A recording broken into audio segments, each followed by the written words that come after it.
কারণ তো মুসলমানদের উপরে তো অত্যাচার চলছে, মুসলমানদেরকে টাইট করছে।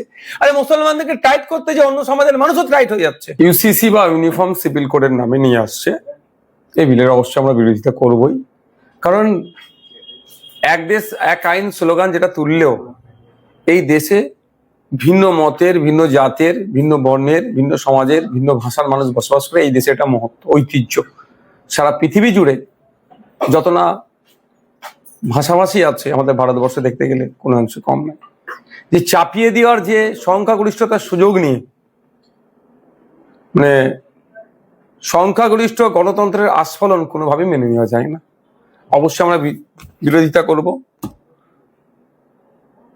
কারণ এই ইউনিফর্ম সিভিল কোডের মাধ্যমে যদি নিয়ে আসে তাহলে আর্টিকেল 25, আর্টিকেল 26, আর্টিকেল 29 পর্যন্ত আক্রান্ত হবে।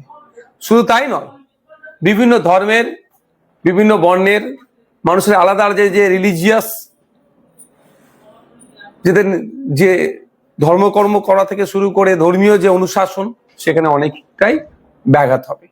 ভারতবর্ষ একটা ধর্মনিরপেক্ষ রাষ্ট্র। এই রাষ্ট্রের প্রত্যেকটা জনগণের নিজস্ব মতামত রাখার জায়গা আছে। এই রাষ্ট্র একটা মহান যে সংবিধান আমাদের উপহার দিয়েছে, সেই সংবিধানের বলে কেউ যদি ধর্ম নাম পালন করতে চায় সেও মাথা তুলে বাঁচতে পারবে।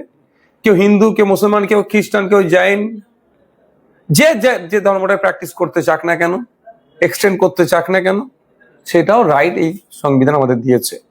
কিন্তু সেটাকে যারা ভায়োলেট করতে চাইছে তাদের বিরুদ্ধে আমাদের গণতন্ত্র রক্ষার লড়াই গণতান্ত্রিক প্রক্রিয়ায় চলবে।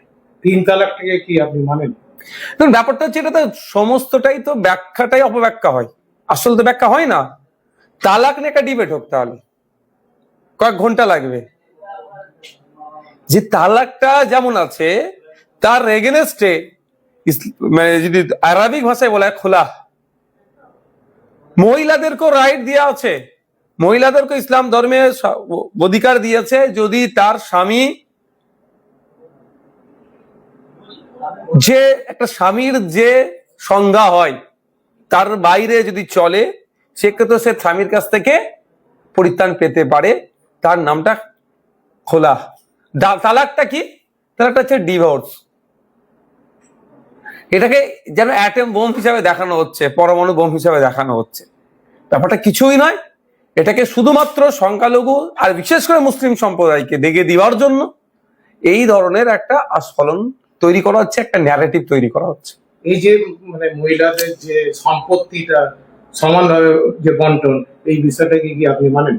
ধরুন আমি আপনাকে বলি, ইসলাম ধর্মে মহিলা, পুরুষ, পিতা, মাতা, একটা পরিবারের পুত্র, কন্যা, পিতা, মাতা, স্বামী স্ত্রী যদি হয়, এই ক্ষেত্রে স্বামীর, ধরুন আমি আমার কথা বলি, আমরা যে ভাই বোন আছি, আমার বোন আমার পিতা সম্পত্তি যেমন ভাগ পাবে, আমার বোন যখন বিবাহিত হয়ে স্বামীর ঘরে যাচ্ছে স্বামীর সম্পত্তির ওপরেও ভাগ পাচ্ছে।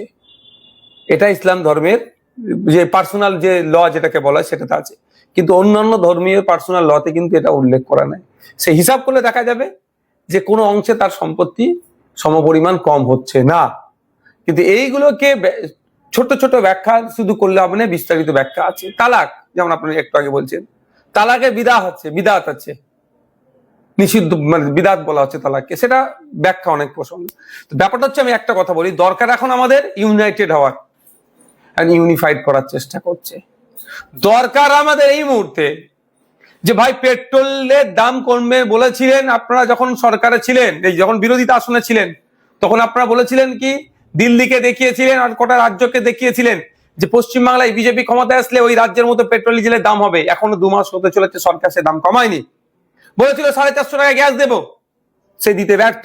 বলেছিল মহিলাদেরকে লক্ষ্মীর ভান্ডার দেব, আর আজকে তারা 1 কোটি মহিলাকে টার্গেট করছে দেওয়ার। কারণ 36,000 কোটি টাকা বরাদ্দ করা হয়েছে, 3,000 টাকা করে একটা মহিলা মাসে 36,000 টাকা পাবে। 36,000 টাকা মানে 1 কোটি মহিলা মানে 36,000 কোটি টাকা।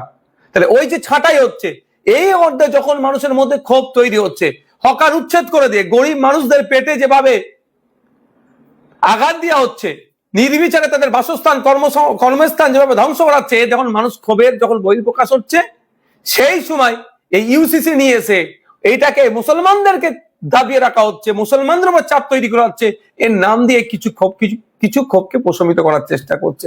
তবে একটা কথা বলবো, আর্টিকেল 44 এটা গল্প শোনাবে, সেই ডিবেট গুলোকেও দেখতে হবে আর্টিকেল 44 কিসের বেসিসে ডিবেট হয়েছিল।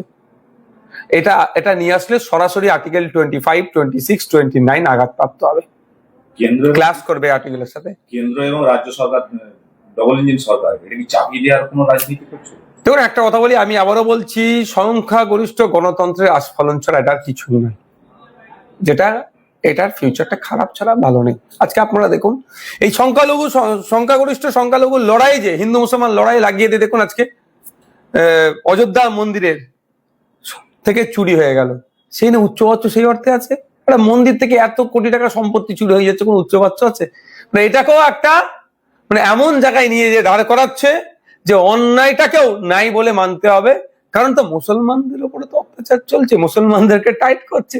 আরে মুসলমানদেরকে টাইট করতে যে অন্য সমাজের মানুষও টাইট হয়ে যাচ্ছে।